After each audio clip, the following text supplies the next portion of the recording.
Kumusta? This is Nick Fana. For this season finale, we're gonna be in noob mode. Pero bagong lahat, huwag niyong kalimutan mag-subscribe at pindutin ang notifications. A best friend of mine from elementary discovered a workshop in Marikina. It's in a place called Tati.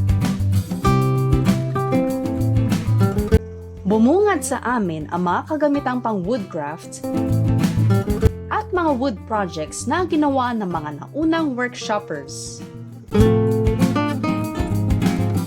I can't resist filming cats as well. Now let's get it on!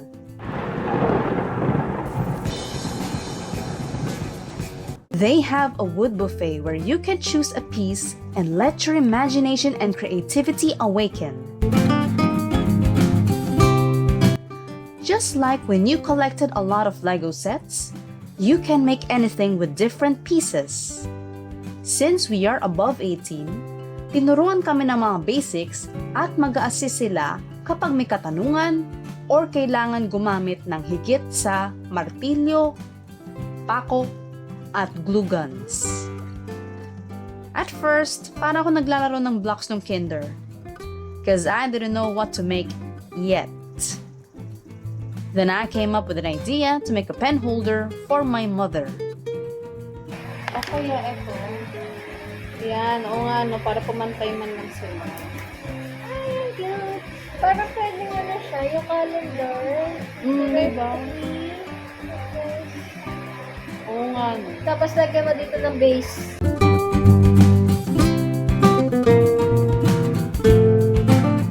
Ma'am, excuse me po, pag sa glugan, nasa gitna or sa gilid pa dapat? Ako pag ligog-lugan ako, para siyang sinisigsag ko.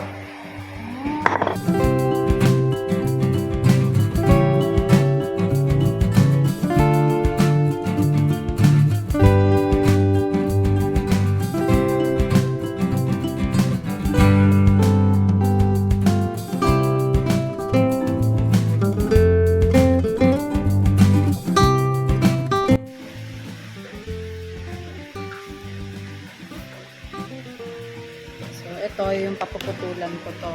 Dinikitan ko na siya ng glue gun. Yan. And we'll have this cut as well. And then this one as well.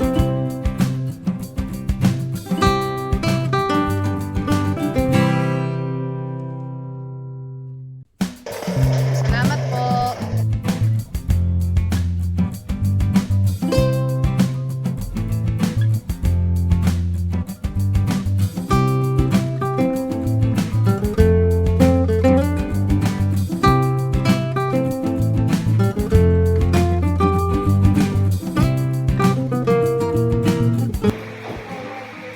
So as you can see, I put it together earlier and then it got disassembled.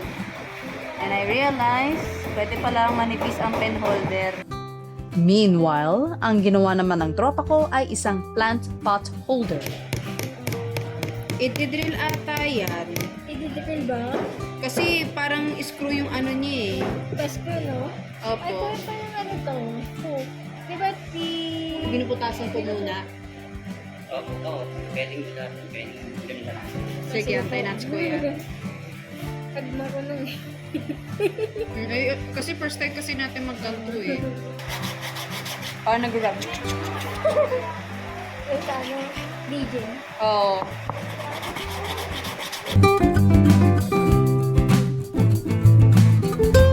Yung gawa ng tropa ko.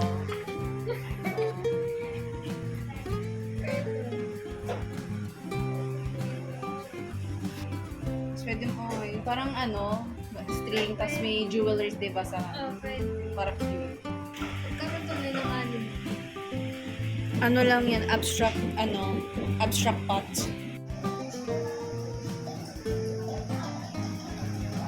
I did not notice. They have wood glue. Diba, sabi naman, pwede siyang glue gun Lugan. or wood glue. Bayan ng Guardian Pati bayan, oo nga, pati bayan ng Guardian 8. So, we came to realize na we would like to recommend using glue gun. Pang manipis daw po ang wood glue. Baka nagtintay ko, biglang bumabaksak. Ay, kasi kailangan mo siyang patuyuin. Hindi agad-agad siyang magdidikit eh. May drying time lang siya. Gana po katagal kapag wood glue. A wood glue can take a day to dry, and the surrounding temperature can influence the drying stage.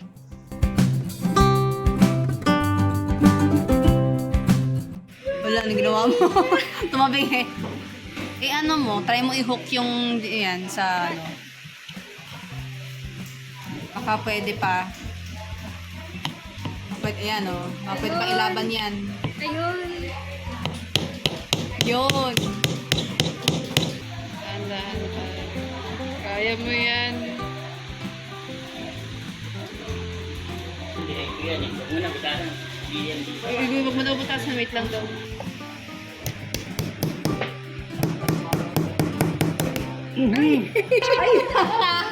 Awit. Okay lang yan. Okay lang po. Meron naman pwede ibang design. Ang ganda na. O kaya itali mo na lang. Magtali ka. Nung bololoy mo, tali mo dyan. Card holder. Yung calling card. Ayaw mo. Parang patayo.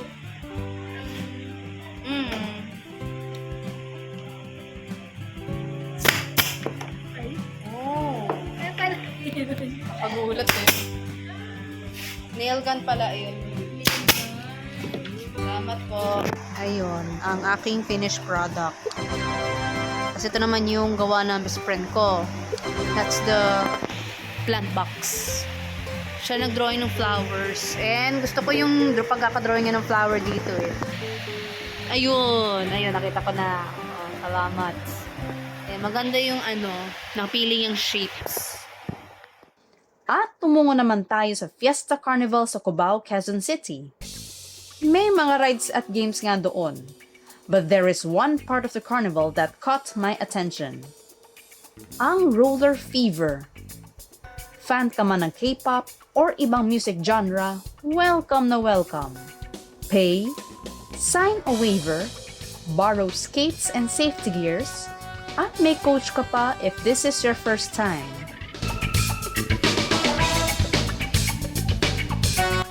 Tamo, di makausad pag normal maglakad.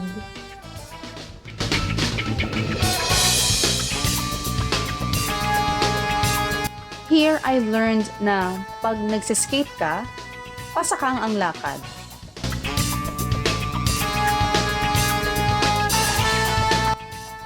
And if you feel you're getting out of balance, mag-crouch ka,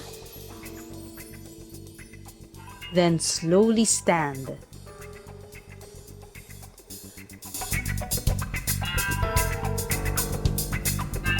Kung first time mo, I recommend 1 hour.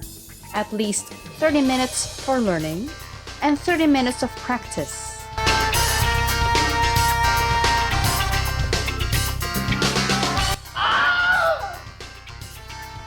And you gotta bring extra shirt because this is a workout.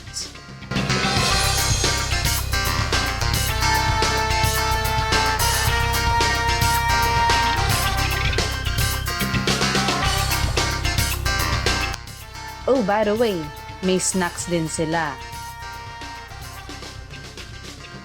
And that concludes this season finale. Yes, season finale na kasi magbabalik eskwela na. Academic responsibilities, school events, and your bonding time with your friends in school, your classmates, enjoyin nyo na yan. Enjoyin nyo ang darating na school year 2025-2026. Thank you to the new subscribers and to those who are continuously supporting me. By the way, you can follow my TikTok at @DDawMagtiTikTok025 or Nick Fana, and my Instagram at NickFana25. So see you next time at good luck sa darating na pasukan. Babush!